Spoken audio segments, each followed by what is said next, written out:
Saludos, una vez más le habla su hermano y amigo Mickey Rivera, dándole la bienvenida a su programa Las Buenas Noticias de Jesús. Estamos aquí todos los jueves trayéndole palabra de Dios y estamos enfrascados en el estudio del libro de los Hechos. Hemos comenzado este estudio con una introducción y luego de eso hemos estado hablando desde el capítulo 1 hasta el capítulo 8. ¡Wow! Una travesía bien interesante. Parece ser que hemos estado mucho tiempo, pero solamente hemos cubierto 8 capítulos. En esta ocasión vamos a estar hablando acerca de el capítulo 9 del libro de los Hechos, la conversión de Saulo. Y vamos a estar hablando puntos bien interesantes acerca de la trayectoria de este hombre que fue llamado por Dios a realizar una labor de ser portavoz del evangelio a los gentiles, y es un trabajo extraordinario el que hizo este hombre en las manos de Jesús, dejándonos un legado para que nosotros podamos imitar la proclamación de la palabra. Vamos entonces a comenzar, y el primer punto que les quiero presentar es que durante el transcurso de este programa vamos a estar estudiando 5 puntos principales. Número 1, Pablo el perseguidor. Número 2, la visión de Pablo. Y número 3, la visión de Ananías. Número 4, el llamado de Pablo. Y por último estaremos estudiando brevemente los 2 milagros de Pedro y el efecto que tuvo estos 2 milagros en la región donde Pedro estaba predicando. Los personajes que estaremos cubriendo durante este capítulo son los siguientes. Vamos a ver a Pablo o a Saulo. Son nombres que voy a estar intercambiando porque ya la costumbre nos hacen referirnos al mismo personaje de una manera o de la otra. También vamos a ver a Ananías, que tiene un papel muy importante como el instrumento que Dios usa para orar por Pablo y para que reciba el Espíritu Santo. También vamos a hablar brevemente sobre Bernabé. Bernabé es una de las herramientas que Jesús utiliza para que Pablo sea introducido a los discípulos en Jerusalén. Y luego posteriormente, cuando va a buscar Bernabé a Saulo a Tarso, a traerlo a la iglesia de Antioquía. Por último, también Pedro vuelve a tomar una voz cantante aquí al final del capítulo, cuando se nos va a hablar acerca de los 2 milagros, el milagro de Eneas, y también nos va a hablar acerca de la resurrección de Tabita. Así que vamos entonces a comenzar con la discusión del mismo. Lo primero que vamos a ver es a Pablo como el perseguidor. Fíjense ustedes que el texto bíblico nos menciona allí en los versos 1 y 2 que Saulo, aún respirando amenazas y muerte, dejamos a Saulo allí siendo parte del martirio a Esteban. Las ropas de Esteban son puestas a los pies de Saulo, y luego a principios del capítulo 8 vemos que él iba entrando al hogar de los creyentes y los iba arrastrando y los iba metiendo a la cárcel.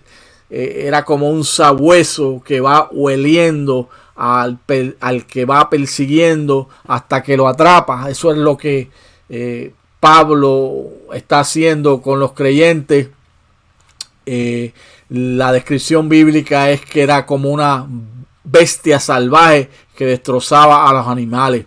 Y él quería seguir continuando con esta labor. Va donde el sumo sacerdote y le pide cartas, le pide autoridad.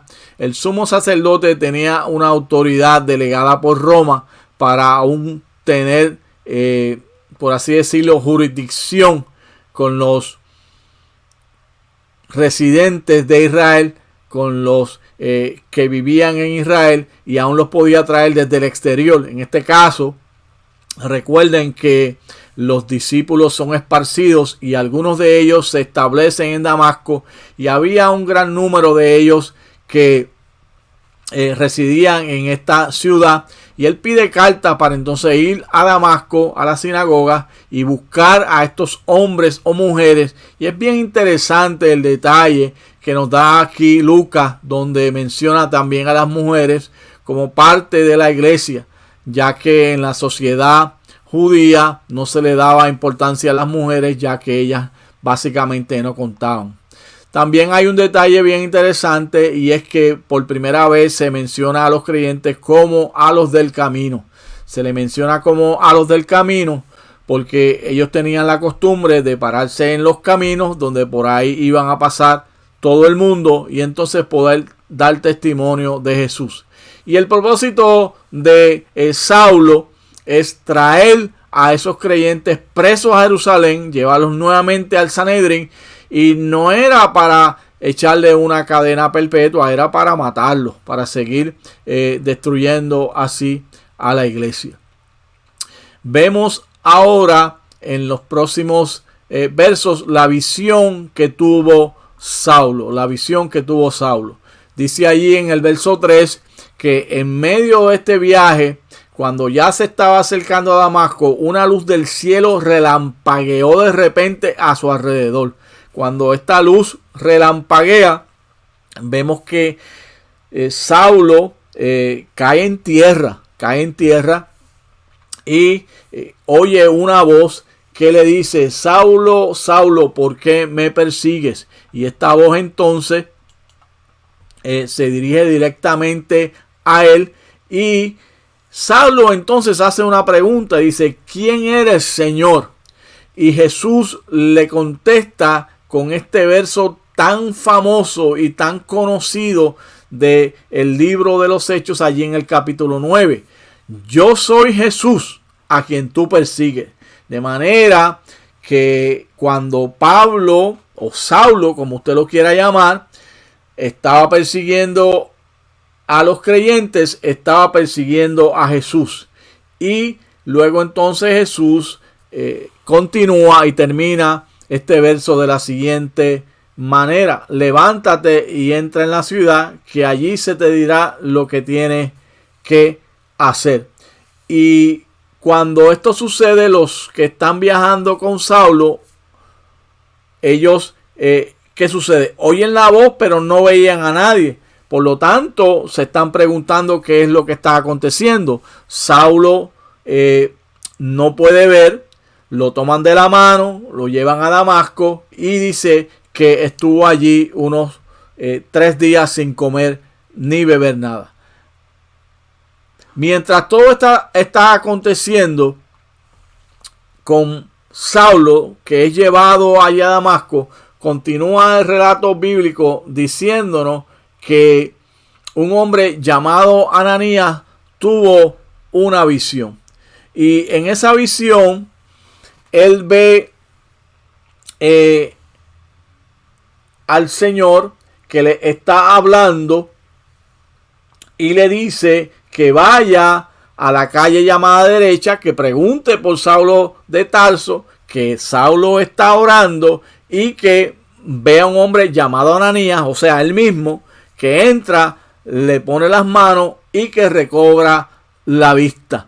Y cuando esto sucede, Ananías no está muy tranquilo, no accede de primera intención a ir donde Saulo, porque la reputación de Saulo le seguía, y se sabía que Saulo iba con malas intenciones a Damasco para arrastrar también a los discípulos que estaban en Damasco, de la misma manera que arrastró a los discípulos que estaban allí en Jerusalén.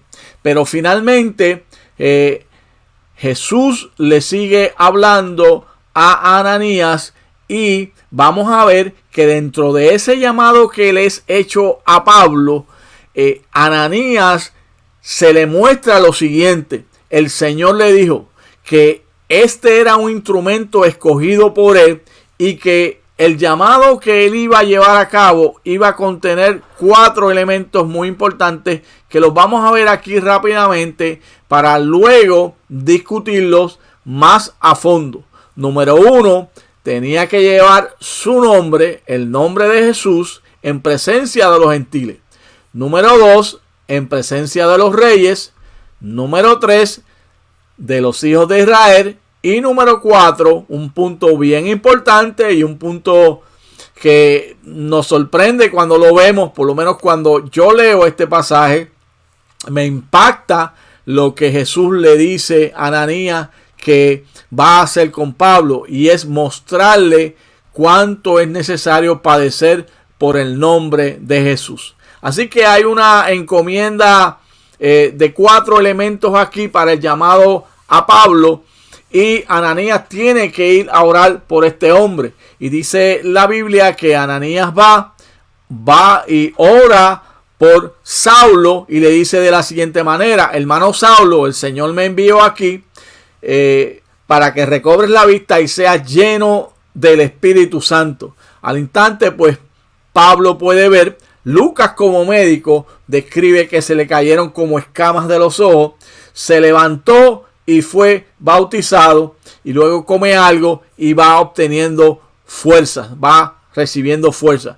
Pero hay un detalle bien interesante aquí, que si tal vez no lo he mencionado como uno de los puntos importantes, es porque no lo he mirado con mucho detalle, pero no quiero dejar pasar la oportunidad sin mencionarlo. Y es que Pablo también ahí es lleno del Espíritu Santo.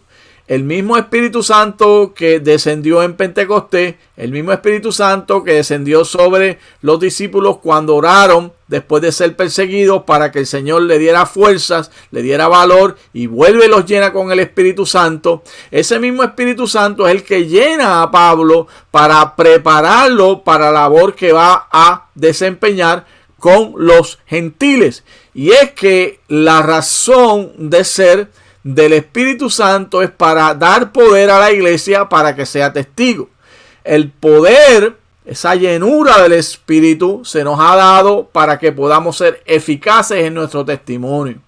De manera que la iglesia moderna tiene que entender 2 elementos. Podemos ver aquí claramente. Número 1, que tenemos que ser llenos del Espíritu Santo. Número 2, que ese poder del Espíritu Santo es para ser testigos. Y eso es lo que Pablo va a hacer durante toda la función y la ejerción de su ministerio de aquí en adelante. Continuemos entonces. Estudiemos con un poquito más detalle los 4 puntos del llamado de Saulo. Número 1, él había sido llamado a ser testigo a los gentiles. En el plan divino, los gentiles siempre tuvieron un lugar. La iglesia judía había pensado, y no solamente la iglesia, los judíos per se, pero en este momento en que la iglesia va naciendo, había pensado que tal vez el evangelio era solamente para ellos, porque debido a sus prejuicios culturales creían que ellos eran los favoritos del Señor. Pero ciertamente el sacrificio vicario de Cristo es un sacrificio por toda la humanidad, y los gentiles desde el principio están incluidos. Y ahora Pablo va a ser el instrumento escogido para llevar a cabo la proclamación del evangelio a los gentiles. Además de eso, el evangelio a través de Pablo iba a ser proclamado a los reyes. Cuando usted estudia el libro de los Hechos, usted se va a dar cuenta que Pablo es testigo de Jesús en frente de muchos reyes y muchos oficiales de no solamente la corona romana, sino también incluso de los judíos. Así que parte del llamado que Dios le hace a Pablo es para que sea testigo delante de los reyes. Además de eso, también él iba a ser testigo a los hijos de Israel. Recuerden ustedes que Dios en su plan también iba a tener un trato especial con su pueblo de Israel, y la estrategia que utiliza Pablo durante su ministerio nos deja ver claramente que él iba primeramente a las sinagogas y allí le presentaba el evangelio a los judíos, y después cuando era rechazado por ellos, pues entonces se movía a los gentiles, pero había un espacio para proclamar el evangelio a los gentiles.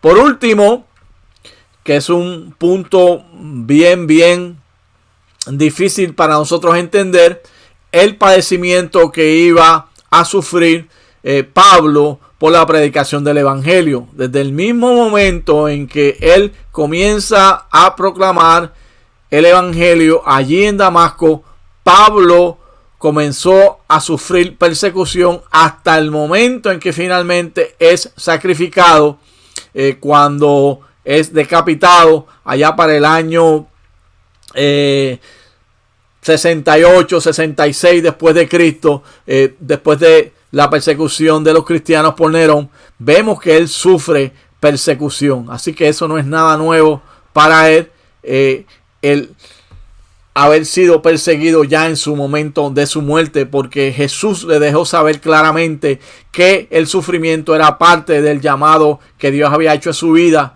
Y de hecho en 2 de Corintios él habla claramente que si había alguien que podía hablar de sufrimiento por causa del evangelio, era él, y hace mención de un listado bien claro sobre todo lo que él sufre por causa del evangelio. Vamos a ver ahora una línea del tiempo de la vida de Pablo. Me he dado a la tarea en esta presentación de poder tener una línea de tiempo de la vida de Pablo, porque no sé tú, pero cuando comencé a estudiar a Pablo, me dio mucho trabajo poder entender y poder poner en orden cronológico, en el orden de los eventos, la vida de Pablo. Todavía es un poquito trabajoso porque tienes que combinar el libro de Hechos, la epístola a los Gálatas y otras epístolas más con esta historia. Pero dentro de esta línea de tiempo vamos a establecer que aproximadamente todas estas fechas son fechas aproximadas, pues Pablo nace para el año 5 y esto tiene como base Hechos 7:58, donde se menciona que era un joven, y Filemón 9, basado en estas líneas de tiempo, donde se menciona que es ya anciano. Algunos dicen que nació en el 6, otros dicen que nació cerca o entre el 6 y el 10, pero probablemente él nació cerca del año 5. Vamos a ver estos pasajes, a ver lo que nos dice. Allí en Hechos 7:58, cuando comienzan a apedrear a Esteban, dice que los acusadores de Esteban le encargaron sus mantos o su ropa a un joven llamado Saulo. Ese Saulo que está hablando allí es el mismo Saulo que ahora tiene el encuentro con Jesús, y el cual se describe que Ananías va y ora por él y le pone las manos para que reciba el Espíritu Santo. Luego allí en Filemón, verso 9, ya que Filemón lo que tiene es un solo capítulo, se menciona que ya él era anciano. Así que tomando en consideración estos dos pasajes, llegamos a la conclusión, no yo, sino los estudiosos de la Biblia, de que él nace en el año 5 aproximadamente. Vamos a ver entonces que entre los años 32 y 35 es el martirio de Esteban. ¿Recuerdan el capítulo 7 de Esteban? Pues el apedreamiento de Esteban, su martirio, ocurre aproximadamente para estos años. Luego también, aproximadamente para los mismos años, 32 y 35, ocurre la conversión de Saulo. La conversión de Saulo. Fíjense que es muy cerca del martirio de Esteban, el momento en que él pide las cartas para ir a Damasco, y camino a Damasco entonces que tiene el encuentro con Jesús. Del 35 al 38 es lo que se conoce como el viaje a Arabia durante los muchos días de Hechos 9:23. Y aquí comienza el elemento que les menciono, donde tenemos que combinar el libro de los Hechos con la epístola a los Gálatas, específicamente el capítulo 1, donde vamos a ver que cuando Saulo comienza allí a proclamar el evangelio en Damasco, dice en el verso 20 que enseguida se dedicó a predicar en las sinagogas, afirmando que Jesús es el Hijo de Dios. Ese verso que llega, o más bien este pasaje que llega hasta el verso número 22, luego en el verso 23 está la expresión muchos días. En esta versión de Nueva Versión Internacional dice después de muchos días, pero entre ese 22 al 23 vamos a ver que hay unos 3 años, porque al final de ese verso 22 Saulo se va a Arabia y está aproximadamente unos 3 años en Arabia, y eso lo vamos a ver en los siguientes versículos. Lo primero que dice allí en Gálatas, si usted va a Gálatas, desde el verso 17 en adelante, dice: tampoco subí a Jerusalén para ver los que eran apóstoles antes que yo, sino que fui de inmediato a Arabia, de donde luego regresé a Damasco. O sea, que él está en Damasco, va a Arabia y entonces regresa a Damasco para ese verso 23, y allí en ese verso 23 es que toma acción ese segundo viaje a Damasco y la persecución posterior que vamos a ver cuando sigamos estudiando estos versos.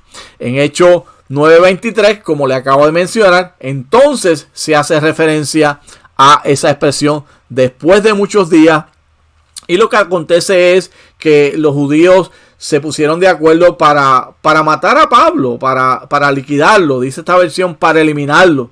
Pero Saulo entonces se va de allí y se va para Arabia. Después que regresa entonces de Arabia, es que él regresa a Damasco, y entonces los discípulos lo sacan por una abertura en la muralla, porque se entiende que había una casa que estaba pegada en la muralla, y por la ventana de esa casa entonces lo bajan en un canasto. Y de aquí él va a Jerusalén aproximadamente para el 38 y tiene esa visita de 2 semanas a Jerusalén. Dice aquí en el verso 26, cuando llegó a Jerusalén trató de juntarse con los discípulos. Los discípulos tenían miedo de él porque él no creían que verdaderamente fuera un discípulo. Pero Bernabé, el consolador, ¿no? El hombre de consuelo, lo trae, lo introduce a los discípulos, y Pablo habla brevemente un tiempo, dice unas 2 semanas, con Pedro, con Santiago, Jacobo, y luego de eso entonces hay una persecución nuevamente. Pero antes de entrar a eso, vean este pasaje que se encuentra en Gálatas 1:18, donde claramente dice que pasa unos 3 años en Arabia, entonces vuelve a Damasco, viene la persecución después de 3 años que está en Damasco, en Arabia, vuelve a Damasco, entonces viene la persecución, sube a Jerusalén, visita a Pedro y se queda con él 15 días. Quiero dejar bien esclarecido esto, quiero dejar bien claro esto, porque a veces puede ser un poco confuso. Está en Damasco, sale de Damasco, va a Arabia, regresa a Damasco, va a Jerusalén, y entonces allí cuando está en Jerusalén nos vamos a dar cuenta que para el año 38 al 43, entonces él tiene que salir de Jerusalén. O sea, sale de Jerusalén porque es perseguido, lo quieren matar, y para el 38 al 43 entonces se va a Tarso, y está allí en Tarso este tiempo, ministerio en Siria y Cilicia, que vemos allí en Hechos 9:30 y en Gálatas 1:21, los próximos versículos que dicen así: cuando se enteraron de ellos los hermanos, se lo llevaron a Cesarea y de allí lo mandaron a Tarso. O sea que está en Jerusalén, de allí lo llevan a esta ciudad portuaria de Cesarea, y de allí lo envían a Tarso, y entonces allí en Tarso está unos 10 a 12 años allí en lo que se conoce como los años del silencio de Pablo. Hay quienes dicen que se dedicó a estudiar y que se dedicó a ver a Jesús en el Antiguo Testamento, en la Torá, y meditar en él, para entonces luego Bernabé lo trae de Tarso a Antioquía, cuando se funda la iglesia de Antioquía. Y lo demás es historia, como decimos, porque se va en los viajes 1, 2 y 3 misioneros y finalmente es decapitado y muere en Roma. Así que continuamos con el próximo verso, que está en Gálatas 1:21, y una vez más hace mención que se fue a las regiones de Siria y de Cilicia. Quiero ahora mencionarles esta misma ruta, pero haciéndolo aquí en el mapa para ver si esto nos ayuda a esclarecer también cuáles son los eventos de la vida de Pablo que toman lugar después que él se convierte a Jesús. Está aquí en Jerusalén. Quiero que me sigan donde tengo aquí el cursor. Está aquí en Jerusalén. Va camino a Damasco. Se encuentra con Jesús. Se convierte a Jesús. Llega a Damasco. Allí en Damasco comienza a hablar de Jesús. Pero entonces se va de Damasco a Arabia. Está en Arabia unos 3 años. Luego viene de Arabia una vez más a Damasco. Aquí una vez más los discípulos lo persiguen. Entonces es cuando baja en la canasta a través de la apertura en la muralla. Y una vez más regresa a Jerusalén. Está en Jerusalén unos 15 días con Pedro, con Jacobo. Vuelve la persecución. Y entonces sale rumbo al puerto de Cesarea. De ahí se embarca. Llega a Tarso, y aquí en Tarso está unos 10 a 12 años aproximadamente, y finalmente de Tarso va Bernabé a buscarlo y se ubica en Antioquía, y allí en Antioquía entonces es que sale a los viajes misioneros que hemos visto que están descritos en el libro de los Hechos. Muy bien, interesante, ¿no? Esa travesía, y hay que ser un poquito cuidadoso porque si no podemos perder el hilo de los lugares y de las fechas y la secuencia cuando está. Pero una vez más enfatizamos para que quede claro en cada uno de los que están escuchando y están viendo: Damasco, Arabia, Damasco, Jerusalén, Tarso y luego entonces Antioquía. Continuamos. Vamos a ver ahora la situación de la iglesia que se nos sigue describiendo a nosotros al final de este capítulo, para los versos 31. Y dice así: mientras tanto, la iglesia disfrutaba de paz a la vez que se consolidaba en toda Judea, Galilea y Samaria, pues vivían en el temor del Señor. E iba creciendo en número, fortalecida por el Espíritu Santo. La iglesia tenía paz y crecía. Ya Pablo está convertido a Jesús. Pasó de ser perseguidor a perseguido. La iglesia ahora tiene paz. Y la iglesia va a tener unas características que es necesario que podamos estudiar para entenderlas y para hacerlas nuestras. Una de las razones de hacer todas estas presentaciones es que podamos sacar principios bíblicos de las mismas y poder traerlas a la iglesia moderna, poderlas traer al día de hoy, a la actualidad. Cuando usted estudia el verso histórico, usted tiene que tener ese contexto histórico para poder entenderlo, para poder evaluarlo y para poder analizarlo. Pero ese texto histórico usted tiene que traerlo al día de hoy y poder aplicarlo en medio de la iglesia moderna, en medio del día de hoy, para que tenga relevancia en nuestras vidas. Si lo dejas en la historia, la palabra perdería la eficacia que tiene, porque puede ser aplicado en todas las edades y en todas las sociedades. Y de la misma manera en que este principio de paz y crecimiento en el tiempo de la iglesia primitiva puede ser aplicada a ese tiempo, ahora hay principios bíblicos que pueden ser aplicados a este tiempo. Y parte de los principios bíblicos que podemos aplicar es que siguiente, la iglesia disfrutaba de paz, la iglesia estaba consolidada, la iglesia tenía temor del Señor, la iglesia iba creciendo y la iglesia era fortalecida por el Espíritu Santo. ¿Qué podemos sacar de allí? podemos sacar de allí 5 características. Número 1, paz. La iglesia estaba libre de interferencias externas. Hay momentos en que la iglesia puede estar libre de interferencias externas y respirar paz, como era ese momento. Era un momento muy especial porque la iglesia acababa de pasar por una persecución desastrosa, donde muchos habían muerto, no solamente Esteban. Y en ese momento había paz. Hay momentos cuando la iglesia es perseguida y aunque no haya paz externa, pero siempre está la paz que tiene la iglesia de que está cumpliendo con la voluntad del Señor. ¿Qué más? Había fortaleza porque la iglesia había consolidado su posición.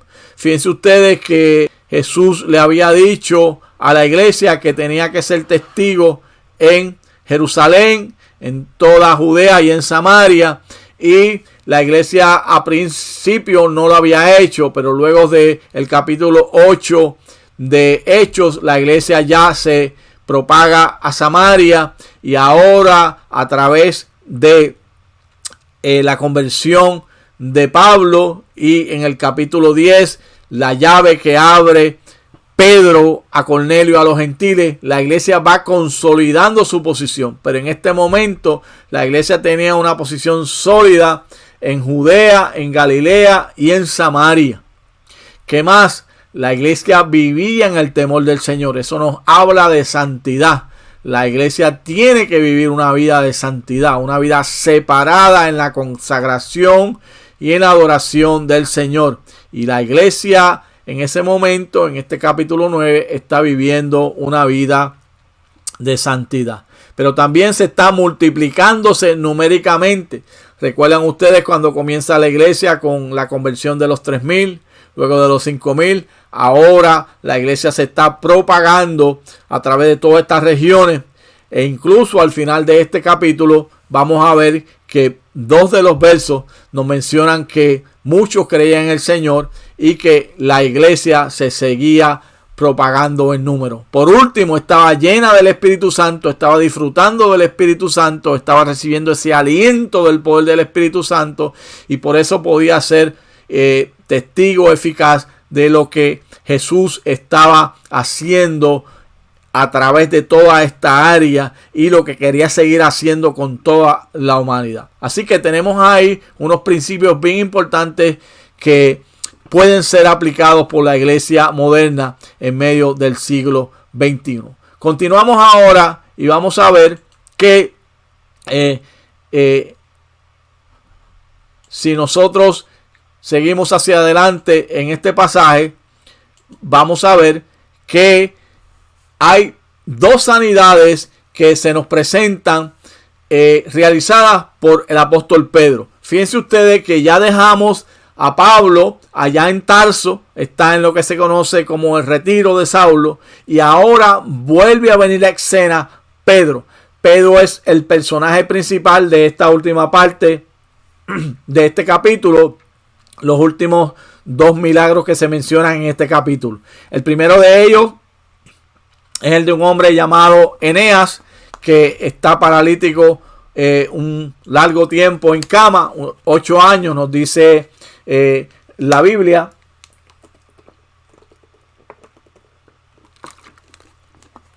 Y Pedro está visitando toda esta región, visitando los hermanos que vivían en Lida. Llega a casas de Eneas, inmediatamente se lleva a cabo el milagro donde Pedro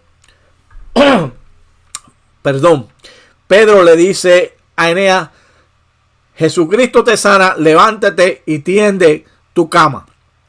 Después de eso vamos a ver otro milagro más, que es el milagro de la resurrección de Tabita.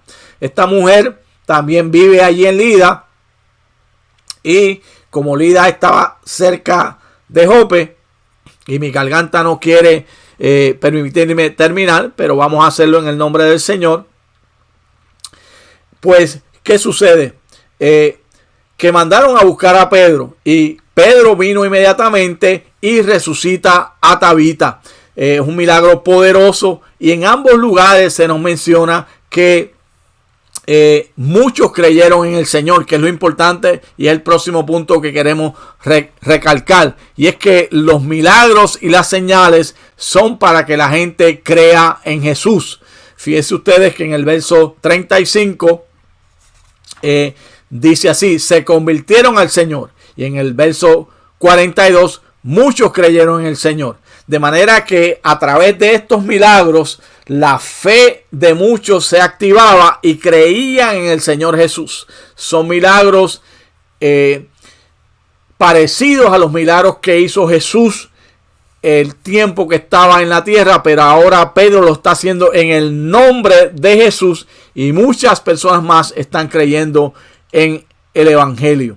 Fíjense ustedes, quiero presentarles este mapa para que tengamos una idea del área donde Pedro está trabajando. Me gustan los mapas porque ayudan a ilustrar las verdades bíblicas y ayudan a ilustrar todos los acontecimientos bíblicos para que podamos a través de ellos ubicarnos. Vemos entonces que Pedro está aquí en esta área de Jerusalén. De aquí va a ir hasta Lida y entonces aquí él cura a este paralítico, y acá en Jope, esta ciudad portuaria, vemos el milagro de Tabita. Finalmente Pedro se va y se ubica en Cesarea y allí se reúne con Cornelio y ocurre el milagro maravilloso de abrirse la puerta a los gentiles, pero eso lo vamos a ver en el capítulo 10. Por ahora lo vamos a ver aquí a finales del capítulo 9, donde dice que se quedó en Jope, en casa de Simón, que era un curtidor. Y eso lo vamos a estar viendo la semana que viene. Así que, amados hermanos y amigos, esta es la presentación que tengo para ustedes en esta noche. Quiero recapitular o recoger las velas, como dicen en Puerto Rico, y decirle que Saulo, camino a Damasco, conoce a Jesús,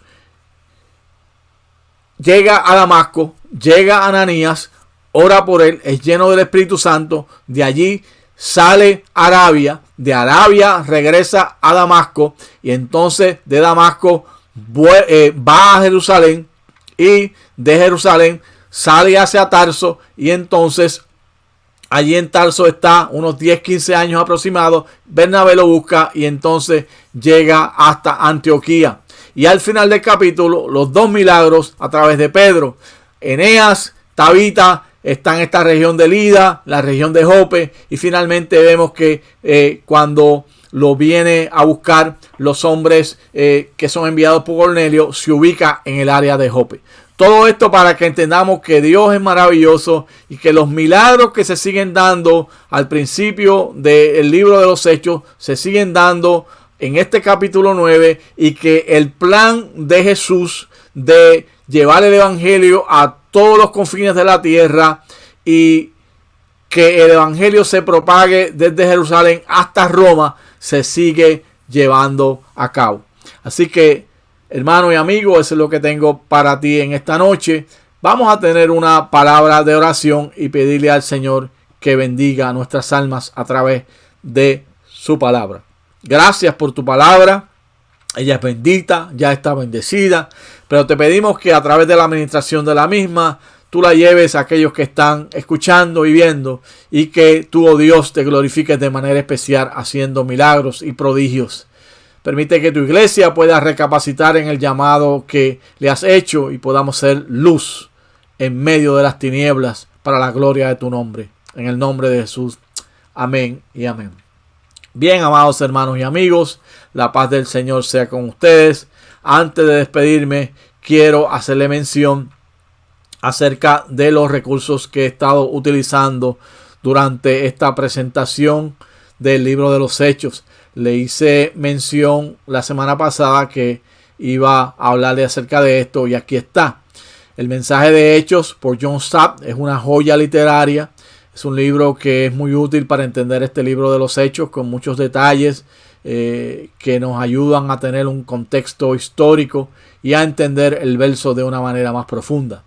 La Biblia de Estudio Matthew Henry, que tiene muchas notas al calce y que nos puede ayudar a entender un poco más la escritura, nos amplia el conocimiento y yo la utilizo y es una herramienta muy buena. También el comentario bíblico conciso Holman me gusta mucho porque es bien sencillo, te da el comentario de una manera bien elemental, por así decirlo, sin dejar de ser profundo para que lo podamos entender, y también lo recomiendo. Por último, NIV Study Bible, la Biblia NIV en inglés. Esta es la versión de Zondervan y es una versión muy buena, y también yo te invito para que la estudies y para que la utilices. Así que estos son parte de los recursos que utilizo. Como siempre les he dicho, yo lo que hago es investigar y presentar los datos de la manera como el Señor así me ayuda a hacerlo. No tengo estudios teológicos posgraduados, pero por la gracia y la misericordia del Señor he querido poner mi granito de arena para la iglesia, especialmente aquellos que nos ven y nos escuchan en Latinoamérica, lugares como Cuba, donde ni siquiera nuestros hermanos tienen los recursos para obtener libros como estos y otros recursos más. Pero como saben y le he mencionado en otros programas, Dios nos tiene en este proyecto durante todo este tiempo de pandemia que hemos estado viviendo, y hemos visto la mano del Señor cómo nos ha ido llevando poco a poco, y esperamos que usted pues sea bendecido. Si es bendecido, gloria al Señor. Si es edificado, gloria al Señor. Es mi oración. Utilice todos estos recursos. Aquí usted va a ver prontamente que los puede compartir a través de YouTube y a través de otras plataformas. De hecho, déjenme presentarle las plataformas bajo las cuales transmitimos para que usted tenga acceso a ellas y así usted pueda utilizar estos recursos que son gratis, son recursos que no cuestan nada, es la palabra del Señor. Así que una vez más, gracias por su tiempo y por su atención. Le pido que nos escriban, díganos de dónde nos escuchan, de dónde nos ven. Oren por nosotros y ayúdenos con su oración para que podamos seguir hacia adelante. La paz del Señor sea con ustedes. Será hasta una próxima